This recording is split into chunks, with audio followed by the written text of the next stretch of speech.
chicos, en este video se hablará el tema de la administración científica. Muy bien, el enfoque clásico de la administración, su origen se remota a las consecuencias generadas por la revolución industrial, debido al crecimiento desorganizado y acelerado de las empresas y también por la necesidad de aumentar la eficiencia y competencia de las organizaciones. Ok chicos, antes de continuar con la explicación tenemos que tener en cuenta unas cosas muy importantes, que son: el enfoque típico de esta escuela de la administración se basaba en el énfasis en las tareas. El nombre de esta escuela obedece al intento de aplicar métodos de la ciencia en problemas de la administración, para alcanzar así la elevada eficiencia industrial. Los principales métodos científicos utilizados fueron la observación y la medición.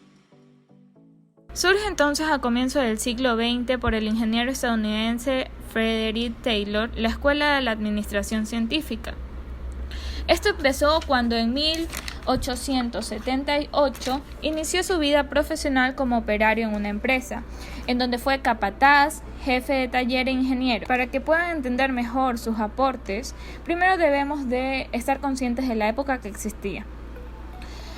Bueno, en ese entonces imperaba el sistema de pago por pieza y por tarea. Los patrones buscaban ganar el máximo al fijar el precio de las tareas, mientras que los operarios reducían el ritmo de producción para equiparar al pago. Es por esto que mediante esta observación Taylor extrajo la idea de analizar el trabajo descomponiéndolos en tareas simples, cronometradas, y exigir la realización de tareas asignadas por un tiempo justo. Bueno, para resumir las aportaciones que tuvo este autor, los podemos dividir en dos periodos importantes.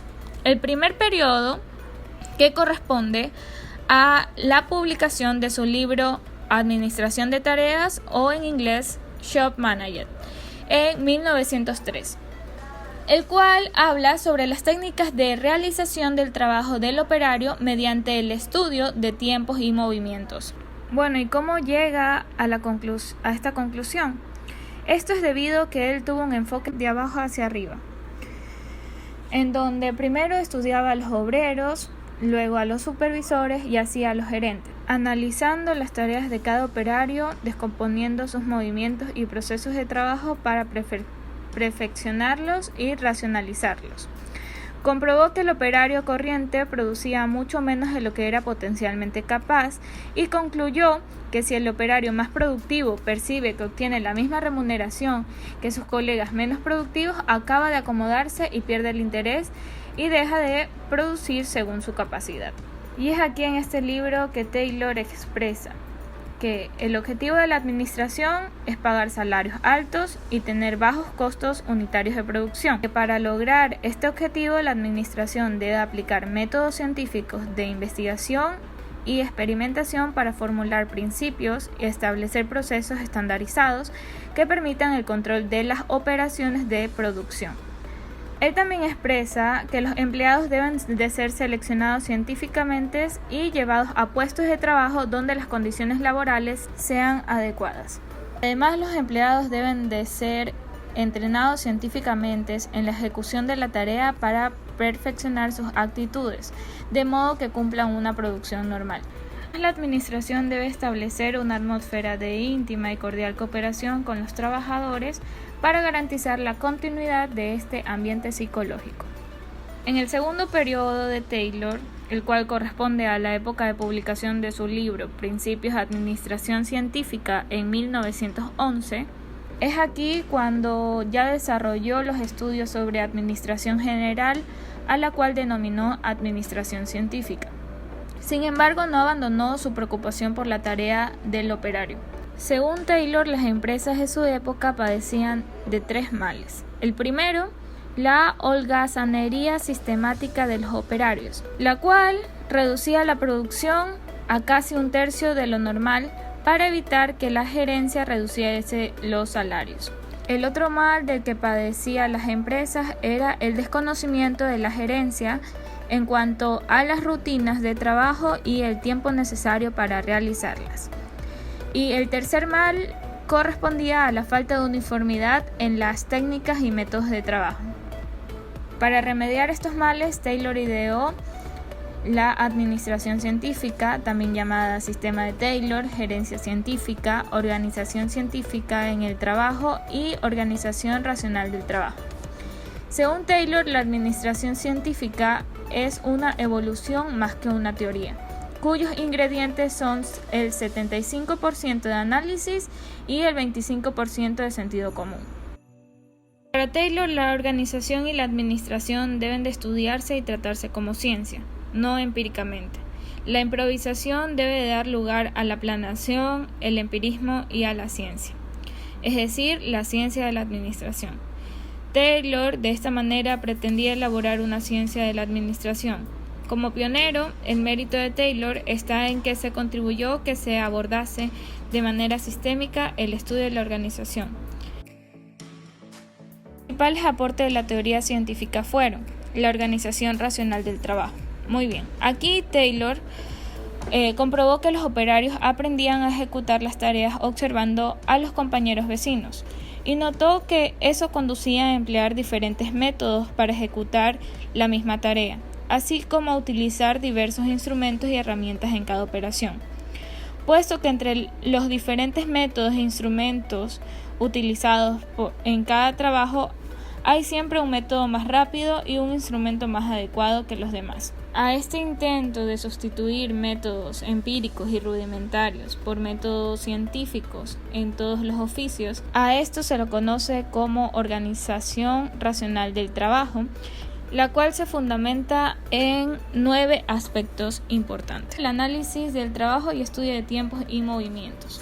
El trabajo puede efectuarse mejor y más económicamente mediante el análisis del trabajo, mediante la división y subdivisión de los movimientos necesarios para la ejecución de las diversas operaciones de una tarea. Esto trajo muchas ventajas como la eliminación de los movimientos inútiles, la racionalización de la selección de los operarios por tarea, la distribución uniforme del trabajo, la definición de métodos y la fijación de salarios equitativos y premios por producción. El segundo es el estudio de la fatiga humana. El estudio de la fatiga humana. Se comprobó que la fatiga lleva al trabajador a disminuir la productividad y la calidad del trabajo, lo que trae pérdida de tiempo y reducción de la eficiencia. 3. La división del trabajo y especialización del operario. La idea básica estaba en que la eficiencia aumenta con la especialización. Cuanto más especializado sea un operario, mayor será su eficiencia en la producción. Cuarto, el diseño de cargos y tareas. El énfasis en las tareas hizo que cada operario se limitara a cumplir una tarea específica y sencilla, la que debería ejecutar cíclica y repetitivamente para aumentar su eficiencia. La simplificación del diseño de cargos otorga las siguientes ventajas: la admisión de empleados con calificación mínima y salarios menores, la minimización de los costos de entrenamiento, la reducción de errores de ejecución del trabajo, la facilidad de supervisión y el aumento de la eficiencia del trabajador.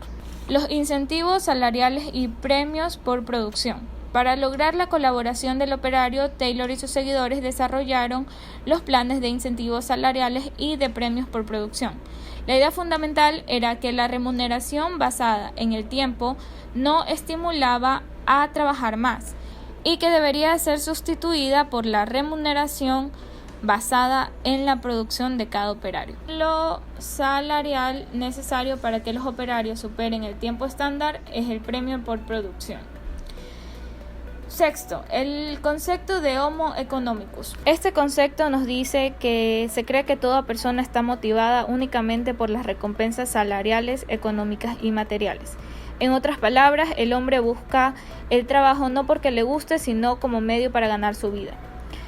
El hombre está motivado a trabajar exclusivamente por miedo al hambre y por la necesidad de dinero para vivir. 7. Las condiciones del trabajo. Bueno, las condiciones laborales que más preocuparon a la administración científica fueron la adecuación de instrumentos y herramientas de trabajo, la distribución física de las máquinas y equipos para racionalizar el flujo de producción, mejorar el ambiente físico del trabajo, el diseño de instrumentos y equipos especializados para reducir movimientos innecesarios. 8. La estandarización La organización racional del trabajo no solamente se basó en el análisis del trabajo, el estudio de tiempo, sino también en la estandarización de los métodos y procesos de trabajo. La estandarización de máquinas y equipos, herramientas e instrumentos de trabajo, materias primas y componentes con el fin de reducir la variabilidad y la diversidad en el proceso productivo y por consiguiente eliminar el desperdicio y aumentar la eficiencia. 9. La supervisión funcional.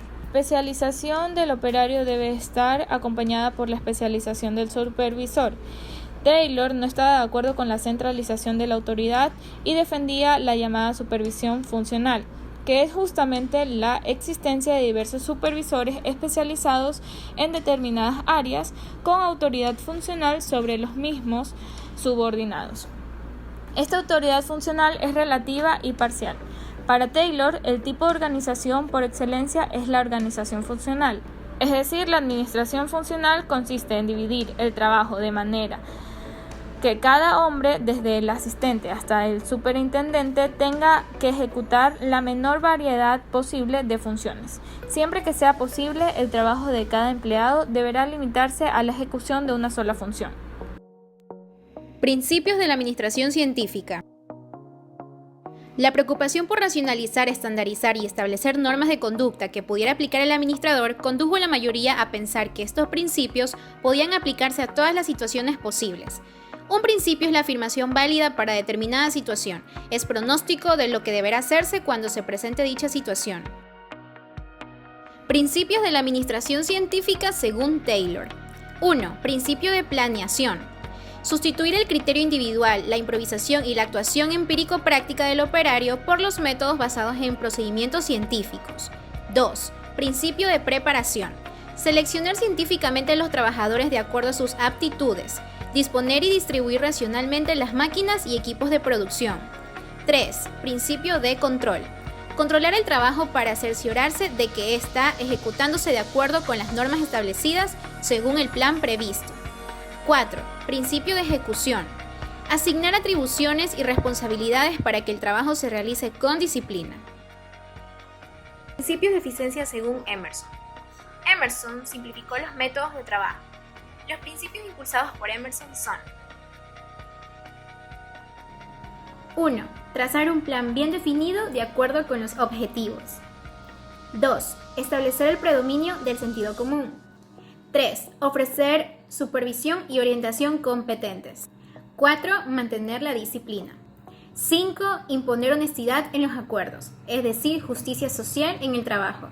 6. Llevar registros precisos, inmediatos y adecuados. 7. Fijar la remuneración proporcional al trabajo. 8. Establecer normas estandarizadas para las condiciones de trabajo. 9. Determinar normas estandarizadas para el trabajo. 10. Fijar normas estandarizadas para las operaciones. 11. Dar instrucciones precisas. 12. Establecer incentivos atractivos para aumentar el mejoramiento y la eficiencia. Principios básicos de Ford. Henry Ford, 1863-1947, es el más conocido de los pioneros de la administración científica. Innovó la organización del trabajo, fabricación del mayor número de productos acabados con la mayor calidad y el menor costo posible. Se estableció 3 principios. El primero es principio de intensificación. Es disminuir el tiempo de producción utilizando los equipos y la materia prima, llevando el producto al mercado con rapidez. 2. Principio de economía. Consiste en reducir al mínimo el volumen de existencias de la materia prima en transformación. 3. Principio de productividad. Consiste en aumentar la capacidad de producción del hombre en el mismo periodo mediante la especialización. Así el operario gana más y el empresario logra mayor producción. Principio de excepción. Taylor adoptó un sistema de control operacional bastante sencillo que no se basaba en el desempeño medio, sino en verificar las excepciones.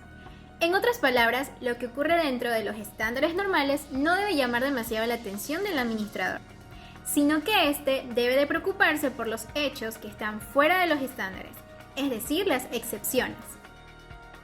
Apreciación crítica a la administración científica.